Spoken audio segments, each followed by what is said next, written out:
ဆိုတဲ့အကြောင်းကျွန်တော်အဲ့ဒါရှင်းလင်းမှာဖြစ်တယ်နော်။ဘာအင်္ဂါနဲ့လူစားထုတ်ခံပြီးတော့သုံးကားပေါင်းမိုးလင်းဇက်ဆရာပေါ့နော်။ Mother of Harlots ဒါပေါ့နော်Roman Catholic ကနေစပြီးတော့ဒါကိုမှားယွင်းတာပေါ့နော်။အဲ့တော့မာတင်မနာလင်ပြောတဲ့လို့မှားယွင်းနေတယ်ဆိုတဲ့အကြောင်းကိုကျွန်တော်ဒါထောက်ပြမှာဖြစ်တယ်ပေါ့နော်။အေရှား42ပေါ့အေရှား42တစ်ကနေ8ကိုဖတ်လို့ရှိရင်ငါထောက်မှတော့ငါကြွရင်ငါနှစ်သက်မြတ်နိုးရငါရွေးချယ်တော့သူကိုကြည့်ရှုတော့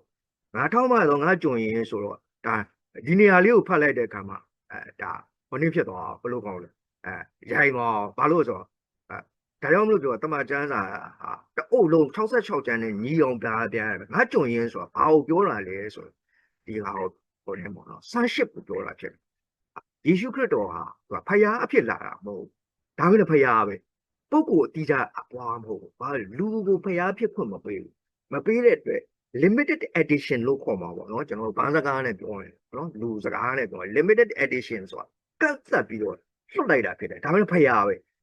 နော်လွတ်လိုက်တယ်ဆိုတော့လွတ်ချင်းဆိုတာကိုကျွန်တော်ရှင်းပါဖြစ်တယ်လွတ်ချင်းဆိုတာကလည်းနှုတ်ကပတ်တော်လူစားတိခိုင်ကိုကျွန်တော် what began flesh process ကိုပြောတာဖြစ်တယ်ဒီလိုကျွန်းတယောက်ကိုဖယေဘွားတစ်ပါးကိုရေလွတ်လိုက်တာကိုပြောတာမဟုတ်လွတ်ချင်းဆိုတာလွတ်ချင်းဆိုဘုရားတကယ်ငါစီလွတ်တယ်ဆိုတာ I send my word and I heal your disease ဆိုအတိပ္ပယ်နှုတ်ကပတ်တော်ဖယေဘွားတစ်ပါးကိုလွတ်လိုက်တာမဟုတ် I send my word ဆိုတဲ့အနာငြိမ်းစေခြင်းအလို့ငါကြီးနှုတ်ကပတ်တော်ဇေလွတ်တယ်အဲ့ဒီဇေလွတ်ခြင်းကဘာလဲဆိုနှုတ်ကပတ်တော်ကလူစားတိအဖြစ်လူတွေကိုရောက်လာလူတွေကိုရောက်လာတဲ့အခါလူဟာချမ်းပါလားလူစားတိခိုင်လားအဲ့ဒါကိုပြောတာဖယေဘွားတီးကြတစ်ပါးကိုလွတ်တာမဟုတ် I send my word and I heal your disease ဆိုတာအဲ့ဒီအတိပ္ပယ်အဲ့တော့ဇီလူချင်းဆိုတဲ့အတိပ္ပယ်ကဖယားဇီလူချင်းပုဂ္ဂိုလ်တီးကြတစ်ပါးကိုလွတ်တာမဟုတ်ဘူးနှုတ်ကပတ်တော်လူစားတိခိုင်ကိုခြင်း what began flesh process ကိုပြောတာဖြစ်တယ်နောက်တစ်ခါငါကြုံရင်းဆိုတဲ့အတိပ္ပယ်ကဆန်းရှစ်ဖို့ပြောတာဖြစ်တယ်လူကိုဖယားဖြစ်ခွင့်မပေးဘူးနော်နှုတ်ကပတ်တော်လူစားတိခိုင်ကိုပြောအဲ့ခန္ဓာ bodies of Christ ဆိုတဲ့ခန္ဓာဒိုင်းဆက်ခွင့်ကိုစွန့်ပေးခြင်းအပြင်လူကိုရွေးနှုတ်ခဲ့တယ်ဒီအတိုင်းလည်းမရအောင်ဘုရားအသွေးသွင်းအဲ့ဒီအတွက်ဘုရားအသွေးသွင်းလောင်းရတာဖြစ်အဲ့ဒါကဘာဦးတဲ့ plan ဖြစ်တယ်တိုးတငယ်အသက်စာတော့ကွက်မြတ်တော့တိုးတငယ်အသက်စာတော့မှာကဘာဦးကပဲစင်ရင်ဝင်တော့သူဆိုတာဒါကဘာဦးတွေကတည်းက plan ဖြစ်တယ် redemption plan ဖြစ်တယ်အဲ့မဟာစီမံကိန်းကိုဆောင်ရွက်တာဖြစ်အဲ့ဒါကိုဇေတုချင်းလို့ခေါ်တယ် one began blood ဇေတုချင်းလို့ခေါ်အဲ့တော့ငါကြွရင်ဆိုတာဆန်းရှစ်ကိုပြောတာလူကိုဆန်းရှစ်ကိုပေးမှဖြစ်တယ်အဲ့တားရဲ့အဖြစ်တော်ပြောတာ servant အဖြစ်ပြောတာယေရှုခရစ်တော်ဟာပုဂ္ဂိုလ်တီးခြားခန္ဓာနဲ့ဖယေဘွားကြုံမဟုတ်လူစားတိခံရနှုတ်ကပတ်တော်ယေဟောဝါယာဝေရဲ့ခန္ဓာ bodies of Christ YHWH လူစားတိခံရလဲ YHWH ရဲ့ခန္ဓာ bodies of Christ ဖြစ်တယ်ဆိုတဲ့အကြောင်းကျမ်း66ကျမ်းလုံးကပြောနေတာပဲဖြစ်တယ်အဲ့ဒီမှာကျွန်တော်ပြောချင်တာဣရှာ42ပေါ့နော်အဲ့ဒါငါကြံငါထောက်မှတော့ငါကြွရင်ငါနှစ်သက်မြတ်လို့ရငါရွေးချယ်တော်သူကိုကြည့်ရှုတော်ထိုသူပေါ်သို့ငါဝိညာဉ်ကိုတည်စေပြီသူဒီလူမျိုးတို့တရားပဲဒါယေရှုခရစ်တော်ကိုပြောတာဘယ်လိုပြောတာလဲဆိုဆန်းရှစ်ကိုပြောနေတာဖြစ်တယ်။ဒါရဲ့အဖြစ်တော်ဒိုင်းဆက်ခွင့်အဖြစ်လူစားတိခံယူပြီးစွန့်ပေးမှဖြစ်တယ်။ဘယ်သူကလူစားတိခံယာဝေကိုယ်တိုင်ကလူစားတိခံယူလာပြီးတော့ immaculate conception အပြည့်မဲ့ပရိသေဆိုရင်ယာဝေကိုယ်တိုင်ကလူစားတိခံယူလာပြီးတော့နော်ဒိုင်းဆက်ခွင့်အဖြစ်တားဤအဖြစ်တော်လူကိုဖျားဖြစ်ခွင့်မပေးဘူးတားရဲ့အဖြစ်တော်မှာဒိုင်းဆက်ခွင့်အဖြစ်ရွေးနှုတ်ခွင့်တယ်မှာဖြစ်တယ်အဲ့ဒါကိုပြောနေတာဖြစ်တယ်ဒါကြောင့်မို့ကျွန်လို့ပြောတာဖယေဘွားမဟုတ်တီးခြားကျွန်တစ်ပါးကိုလွတ်တာပေါ့အဲ့ဒါအေရှား53အငယ်4အထင်လွဲခြင်းခံရတယ်ဆိုအဲ့ဒါကိုပြောတယ်ထိမိလဲကြအကြောင်းပိုင်းရအကြောင်းဇီးုံတောင်းပါချတာဣတိလာလူမျိုးထိမိလဲကြတယ်ဒီ prophecy ကဣတိလာတွေယနေ့အထိတိုင်မယုံကြည်တဲ့အပြင်အခုယုံကြည်တဲ့သူတွေကလည်းအဲ့လိုအထင်လွဲပြီးယေရှုဖယေဘွားကျွန်တီးခြားခမဲတော်မဟုတ်တဲ့တီးခြားပုဂ္ဂိုလ်တစ်ပါးအဖြစ်အထင်လွဲဟေရှား53 4တိုင်အထင်လွဲနေတာဖြစ်နော်အဲ့ဒါကိုကျွန်တော်ရှင်းပြနေတာဖြစ်တယ်နောင်တဆွဲသူကိုစွန့်ပေးခြင်းအဖြစ်ရွေးနှုတ်ခဲ့ခြင်းကဘာဦးကပဲကွက်မြတ်တော်တိုးတငယ်အသက်စာဆောင်ကိုတော့ဓာတိကျမ်းစာလာသည့်အတိုင်းကဘာဦးကရှိနေပြီးတဲ့ရွေးနှုတ်ခဲ့ခြင်းမဟာစီမံကိန်းဖြစ်တဲ့ what began flesh ဆိုတဲ့ prediction ကြိုတင် prophet ပြုနေတဲ့သတင်းစကားလာတယ်ဖြစ်တယ်ဟေရှာယ42ကဖယေဘွားတီးခြားလွတ်တာဟုတ်နော်ပေါ်ဟေချင်းကြွေးကြော်ခြင်းကိုမပြုနား၌သူ့အတန်ကိုအဘယ်သူမှမကြားကြနည်းနည်းသောကျူရိုးကိုမချိုးအတောက်သေးသောမိစာကိုမတတရားသည်မြဲမြံခြင်းရောက်နေကြောင်းဒီကြမ်းချက်ကိုလည်းဟေရှာယ20ဝန်းကျင်မှာ Sonship သားရဲ့အဖြစ်တော်စွန့်ပေးလေရွေးနှုတ်တဲ့တင်သင်ကြားခြင်း teaching ပေါ့နော်teaching about the sonship ပေါ့လူကိုသားဖြစ်ခွင့်ပေးတယ်ဘုရားဖြစ်ခွင့်မပေးဘူးသားရဲ့ဖြစ်ခွင့်အပြင်guide ဆက်ခွင့်အပြင်စွန့်ပေးခြင်းအပြင်ရွေးနှုတ်ခဲ့တယ်မှာဖြစ်တဲ့အတွက်ဒါကို teaching လုပ်တာဖြစ်တယ် sonship ကို teaching လုပ်နေတာဖြစ်တဲ့အတွက်တော့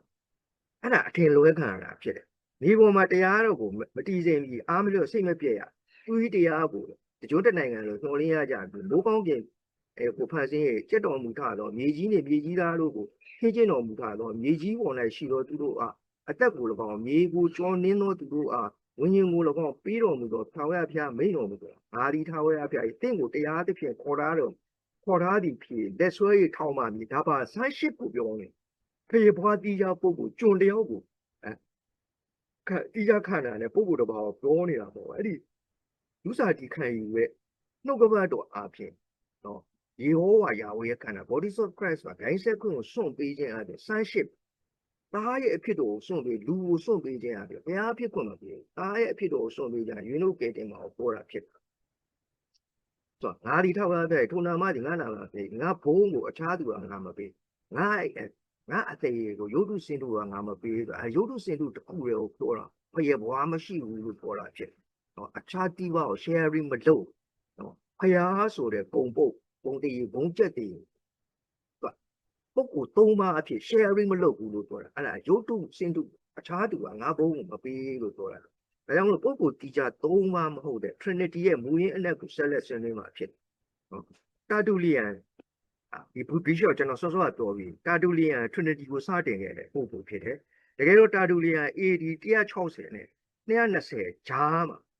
သူပြောခဲ့တဲ့ Trinity ဆိုတဲ့အယူအဆပေါ့နော် Trinitarian ပေါ့နော်ဆိုတဲ့ဝေါ်ဟာရာကိုစတင်သုံးစွဲခဲ့သူဖြစ်တယ်သို့တော်လည်းသူဖန်တီးခဲ့တဲ့ဒီယူဆသူဖန်တီးခဲ့တဲ့ဒီယူဆပုဂ္ဂိုလ်၃ပါးခန္ဓာတီးကြစီဘုရားသုံးစုလို့ယုံကြည်ခိုင်းတာမဟုတ်တာတူလီယန်ဘာကြောင့်အဲ့ဒါကို Trinity ကိုပြဋ္ဌာန်းခဲ့လဲဆိုအ내အတိတ်ပဲကိုအဲ့ဒါကိုကျွန်တော်ဆွေးနွေးမှာဖြစ်တယ်တိအချက်အနေနဲ့တာတူလီယန်မိုနိုတီစင်တဆူတပါးဒီတော့ဘုရားကိုပဲခိုင်မာစွာယုံကြည်တဲ့ဂျူးလူမျိုးတွေရဲ့ဘုရားယေဟောဝါယာဝေတဆူဒီတော့ဘုရားငါမှတပါအခြားသောဘုရားမရှိဆိုလဲ55ကျိန်ကျမ်းမှာတန်းတကြံ66ကျမ်းလုံး55ကျိန်မကအထက်ပြောနေတဲ့တဆူဒီတော့ဘုရားမိုနိုတီစင်ကိုပဲတာတူလီယန်ယုံကြည်ခိုင်မာစွာယုံကြည်တဲ့သူဖြစ်တယ်သူဟာဘုရားသခင်တပါးဒီရှိကြောင်းကိုဘုံတို့ဒီစင်ကောက်ကိုခိုင်မာပဲယုံကြည်ခဲ့တဲ့သူတယောက်ဖြစ်တယ်ဒီတာတူလီယန်ဆိုတဲ့ဘီရှော့ကနံပါတ်2အနေနဲ့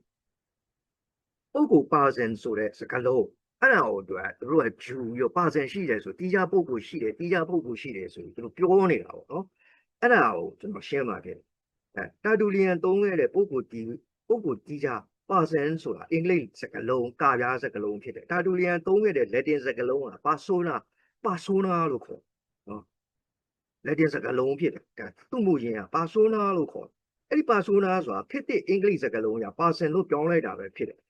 ဘာသာပြန်ရင်းရဲ့အဓိပ္ပာယ်မှားတာပဲဖြစ်တယ်သူရဲ့သုံးနှုန်းခဲ့တဲ့ပါဆိုနာဆိုတဲ့လက်တင်စကားရဲ့အဓိပ္ပာယ်ဇက်ကောင်တစ်ခုပုဂ္ဂိုလ်တစ်ပါးဒီဟိုဆိုတဲ့အခန်းကဏ္ဍတစ်ခုတည်းမဟုတ်ပဲနဲ့အနှစ်သာရတစ်ခုတည်းအတွင်းမှာကွဲပြားထင်ရှားတဲ့ manifestation ကိုသာလေသူကပေါ်ပြတာဖြစ်တယ်အဲ့ဒီပါဆိုနာဆိုတဲ့ Greek ရဲ့အ내အတိတ်ပါစင်ဆိုတဲ့လူပုဂ္ဂိုလ်တီးခြားတယောက်ချင်းဆိုပုဂ္ဂိုလ်၃ပါးရှိတယ်လို့ပြောတာမဟုတ်ဘူးအဲ့ဒီအနှစ်သာရတစ်ခုပဲမှာပဲသူကအပိုင်း၃ပိုင်းပေါ့နော်ခမည်းတော်ဒါတော့တန်ရှင်းသောဝိညာဉ်တော်ဆိုတဲ့အပိုင်း၃ပိုင်းကာဏ၃ခု role of manifestation role of revelation ကာဏ၃ခုရှိတယ်ဆိုတာကို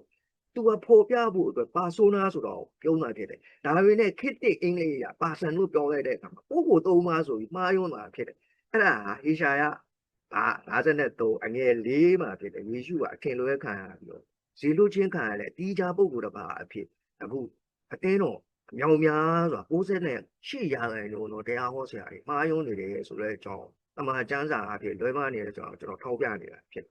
ဆိုတော့အနှစ်သာရတစ်ခုတည်းပဲဟိုအဓိပ္ပာယ်ရဆိုလိုကဘုရားသခင်အနှစ်သာရဆက်ဆံတာတစ်ခုနဲ့တစ်ခုနော်တပါးချက်တပါးတစ်ခုဆက်ဆံတာတစ်ခုဒီတဆူဒီတပါးဒီဖြစ်ချင်းဟော